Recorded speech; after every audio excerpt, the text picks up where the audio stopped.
और सुग्रीव का सौभाग्य यही है कि वो अपनी दृष्टि पर भरोसा नहीं करते। उन्होंने हनुमान जी से कहा कि मुझे तो यही लग रहा है, पर आप जाइए और जाकर के आप निश्चय कीजिए कि मित्रता के भाव लेकर के आए हैं कि शत्रुता के भाव लेकर के आए, और आप यहीं से संकेत कर दीजिएगा। अगर बाल्य ने भेजा हो तो आप तो अपनी रक्षा कर ही लेंगे, पर मैं तो यहाँ से भाग ही जाऊंगा, और तो मुझे कुछ आता नहीं भागने के सिवा। हनुमान जी गए। अब आप देखेंगे हनुमान जी ने देखा, अपनी आंखों से देखा, भली प्रकार देखा, पंचाना और स्वभाव को जाना। जितने दशरथ जी के प्रश्न में जितनी बातें हैं हनुमान जी के इस दर्शन में आपको सब मिल जाएंगी। हनुमान जी गए और प्रारंभ ही जो हुआ तो बड़ा अनोखा हुआ। भगवान श्री राम धनुष बाण लिए हुए, लक्ष्मण जी उनके बगल में, और हनुमान जी ब्राह्मण का वेश बना करके प्रेम के सामने पहुंच गए। और ब्राह्मण के वेश में जो ही पहुंचे, हनुमान जी ने क्या किया? बोले विप्र रूप धर कप तर गए मां समाई। ब्राह्मण के रूप में जाकर के जब भगवान राम को सिर झुका करके प्रणाम किया तो प्रमुखों के होठों पर व्यंग की हंसी थी। बाद में कभी हनुमान जी ने तो से पूछा, तो मैंने आपको प्रणाम किया तो आपके होठों पर व्यंग की हंसी थी, कोई न कोई रहस्य तो रहा होगा। तो तुमने यही कहा कि मुझे लगा कि तुम वास्तविक ब्राह्मण नहीं हो। वास्तविक ब्राह्मण होते तो क्षत्रिय से प्रणाम कराने के लिए रुकते थे, पर आते ही तुमने जब प्रणाम कर दिया तो लग गया कि तुम्हारा देश ही ब्राह्मण का है, वास्तविक ब्राह्मण नहीं। पर आप जानते हैं हनुमान जी ने जो उसका उत्तर दिया था उसी प्रसंग में वो होठों पर व्यंग देख के समझ गए। तो भगवान श्री राम को प्रणाम करने के बाद हनुमान जी ने जो प्रश्न किया उस प्रश्न में तुम के व्यंग का उत्तर क्या था? को तुम। अब आप ही बताइए कि आप कौन। और उसके पश्चात श्यामल गौर शरीरा, श्यामल और गौर शरीर वाले आप कौन है? और अगला वाक्य बहुत सुंदर है। शब्द क्या है? बोले क्षत्रिय रूप फिरऊ बन बीरा। क्षत्रिय का रूप धारण करके आप वन में घूम रहे हैं, ये क्या? उत्तर बहुत बड़ा था। प्रमुख का व्यंग था कि तुम वास्तविक ब्राह्मण नहीं हो। तो हनुमान जी ने संकेत किया कि आप भी वास्तविक क्षत्रिय नहीं है, आप भी क्षत्रिय का वेश बना करके ही घूम रहे हो। बहुत बड़ी बात। दोनों सचमुच एक दूसरे को पहचानने वाले। उसका अभिप्राय उन्होंने देखा कि आप क्षत्रिय, बोले क्षत्रिय रूप फिरो, क्षत्रिय का रूप धारण करके वन में घूम रहे। मनो संकेत यह था कि प्रभु अगर नाटक की बात है तो दोनों के नाटक में कमी निकाली जा सकती है। अगर मेरे लिए कहा जा सकता है कि ब्राह्मण होकर के तुमने प्रणाम कैसे कर दिया, तो आपके लिए भी तो ये प्रश्न किया जा सकता है कि क्षत्रिय होकर के भी आपने ब्राह्मण को क्यों नहीं प्रणाम कर दिया। तो इसका अर्थ तो यह है कि सचमुच कहीं न कहीं बात जो है, और सचमुच दोनों ही ये जानते हैं। हनुमान जी जानते हैं कि मैं ब्राह्मण नहीं, ब्राह्मण रूप वो तो रूप तो बदलते ही रहते हैं। और ये सत्य केवल हनुमान जी के संदर्भ में ही नहीं, आप आज जब कहते हैं कि आप ब्राह्मण हैं तो क्या आप दावा कर सकते हैं कि पिछले जन्म में भी आप ब्राह्मण थे? और क्या आप ये दावा कर सकते हैं कि अगले जन्म में भी आप ब्राह्मण ही रहेंगे? कहीं तो ये नहीं लिखा हुआ है कि जाति में ब्राह्मण क्षत्रिय वैश्य शूद्र किसी जाति में जन्म लेने के बाद सर्वदा उसी जाति में व्यक्ति जन्म लेता रहेगा। बस अंतर सूत्र ये है कि मानो इस सत्य को जानना वो अभिनेता का सत्य है। दोनों अभिनेता एक दूसरे के सामने। हनुमान जी भी एक अभिनेता, वो तो साक्षात भगवान शंकर है, और यह साक्षात परब्रह्म परमात्मा भगवान है। एक आया हुआ ब्राह्मण के वेश में, दूसरा आया हुआ क्षत्रिय के वेश में, और दोनों में जो मीठा संवाद हुआ तो संवाद विरोध से भी भरा हुआ है, व्यंग से भी भरा हुआ है और तत्व और सिद्धांत से भी भरा हुआ। प्रभु नहीं बोले, प्रभु नहीं गए कि ये तो कुछ अनोखा ही लक्षण व्यक्ति सामने है।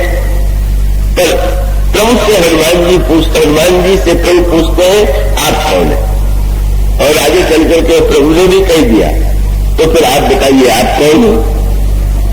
पर वहां पर क्रम बहुत सुंदर है। प्रभु जब नहीं बोले तो मानो प्रभु ने उनकी ओर देखा, लगता है आपकी दृष्टि तो बड़ी विलक्षण है, तो आपको क्या लगता है कि मैं कौन हूं। तो हनुमान जी ने पहले अपनी आंखों से देखा,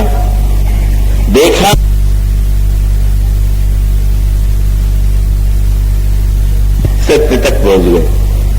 उन्होंने तुरंत प्रभु से कहा, कोटिम श्यामल गौर शरीरा, क्षत्रिय रूप फिरऊ बल धीरा, कठिन भूमि कोमल पदगामी, कौर हेतु बल विचरण स्वामी, मृदुल मनोहर सुंदर गाता, सहत दीप्ति में हिम आतप दाता।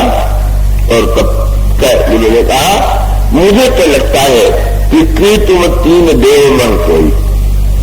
मैं ये समझता हूं कि वस्तुतः ब्रह्मा विष्णु शिव, इनमें विष्णु का रंग तो श्याम है, ब्रह्मा का रंग लालिमा लिए हुए है और शंकर का रंग गौर है। तो आप भी श्याम और गौर वर्ण के हैं, तो इन तीनों में से कोई दो होंगे। प्रभु नहीं बोले और ध्यान से देखा, मनो लगा कि प्रभु कहते हैं कि यदि तुम तीन की कल्पना करते हो तो तुम्हारे मस्तिष्क में ये बात क्यों नहीं आती कि तीन होती तो तीन तो आती, एक को क्यों छोड़ा।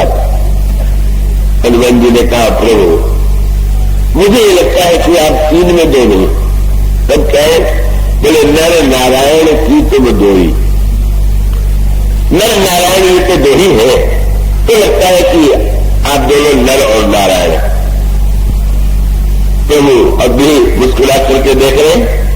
और तब हनुमान जी ने जब वो तुम नीचे निज नयन निहारे, गहराई से देखा, तो कहने लगे कि प्रभु जग कारण कारण भव भंजन धरणी भार की तुम अखिल भुवन पति लीन मनुज अवतार। क्या आप सारे संसार के स्वामी का परब्रह्म परमात्मा स्वयं अवतार लेकर के आए हुए हैं क्या। तुमने मुस्कुरा करके देखा, तुमने तीन में दो कहा तो भी ठीक, दो में दो कहा तो भी ठीक। तो जब तुम अंतिम बार तुमने कहा तो तुम ये भी तो दोनों के विषय में अभी तक तो तुम चर्चा कर रहे थे। अब तो तुम क्या मुझे देखने के बाद उन्हें भूल गए क्या। हनुमान जी ने कहा, नहीं प्रभु, जब पहले देखा लगा तो लगा कि तीन में से दो है, और गहराई से देखा तो लगा कि दो में दो है, और गहराई से देखा तो लगा दो है ही नहीं, एक ही दो दिखाई दे रहा। बस ये जो सूत्र है, आप अंतरंग में जितना फैलते जाइएगा उतना ही आपको जब तक बहुत दिखाई दे रहा है, तो सरकार वालों को बहुत दिखाई दे रहा है। और वो व्यंग्यात्मक दृश्य हो तो आपने सुना ही होगा कि वो एक व्यक्ति को जो ऐसा रोग हो गया कि उसको एक व्यक्ति जो थे वो दो दिखाई देते थे। तो डॉक्टर के पास गया और जब उसने कहा कि मुझे एक व्यक्ति दो दिखाई देते, तो डॉक्टर ने पूछ दिया कि क्या आप तीनों को यही रोग है क्या। तो रोगी को समझ में आ गया कि इनको एक ही व्यक्ति तीन दिखाई देता है। सब में इतनी विविधता है, पर विविधता को जरा कम कीजिए, और कम जब आप कर देंगे तो आप सिमट करके आवेंगे तो तीन में आवेंगे, और सिमट जाएंगे तो दो में आवेंगे, और अंतरंग में प्रवेश करेंगे तो एको हम बहुत श्याम। कल वाली जो बात कही गई थी, ब्रह्म तो अकेला एक ही था, उसे छोड़ करके और कुछ था ही नहीं, पर ये जो विविध रूपों में दिखाई देने लगा, इसलिए उस ब्रह्म ने ये संकल्प किया कि मैं एक से अनेक बन जाऊं, और वो एक से अनेक बना हुआ। और उसमें भी क्रम है। और क्रम में पहले संसार में विविधता दिखाई पड़ी और फिर दिखाई पड़ा कि नहीं तीन है, का माया जीव और ब्रह्म। फिर दिखाई पड़ा जीव और ब्रह्म और अंत में दिखाई पड़ा केवल ब्रह्म। तो जब केवल एक ही दिखाई देने लगे, सारा सब कुछ तो दृश्य ही बदल जाएगा। जितना अधिक दिखाई देगा, जितने रूपों में दिखाई देगा, और उस दिखाई देने को ही जो सत्य व्यक्ति मान लेगा, तो व्यक्ति तो अपने आप को स्वयं उपद्रव से ग्रस्त बना लेगा, संघर्ष की झगड़े की जड़ बना लेगा। पर हनुमान जी ने सचमुच एक को देखा और देखने का फल कितना सुंदर हुआ। आगे चल करके गोस्वामी जी ने लिखा, जब एक करके देख लिया तो कल समझ गए कि ये तो दिव्य दृष्टि वही दृष्टि है जो शिव की दृष्टि है।